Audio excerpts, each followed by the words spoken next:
घर टूटने पर सबसे ज्यादा नुकसान उस औरत का होता है जो दूसरों की बातों में आकर अपना हंसता खेलता परिवार उजाड़ लेती है, लेकिन अंत में उसका कोई नहीं होता। शुरुआत में सब कुछ ठीक होता है, प्यार भी होता है, समझदारी भी, लेकिन फिर धीरे धीरे किसी तीसरे की बातें, किसी और की तुलना, किसी झूठे सम्मान की भूख रिश्तों के बीच जहर घोलने लगती है। कुछ औरतें इसी जहर में जीने लगती हैं।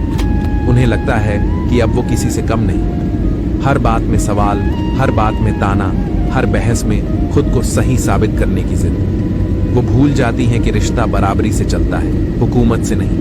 कभी माँ की बातों में, कभी किसी सहेली की सलाह में, तो कभी फोन पर देखे किसी रील की मॉडर्न सोच में वो अपनी असलियत खो देती है। फिर वो बहस नहीं करती, वो लड़ती है।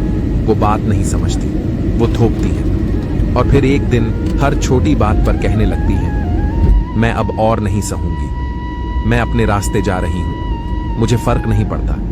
वो भूल जाती हैं कि रिश्तों को बचाने के लिए झुकना कोई हार नहीं होती, पर जिद और घमंड की आग में वो अपना ही घर जला देती है। जब तक घर होता है उन्हें हर बात गलत लगती है, और जब घर टूट जाता है तब जाकर एहसास होता है कि जिस बात पर लड़ाई थी वो तो इतनी बड़ी थी ही नहीं।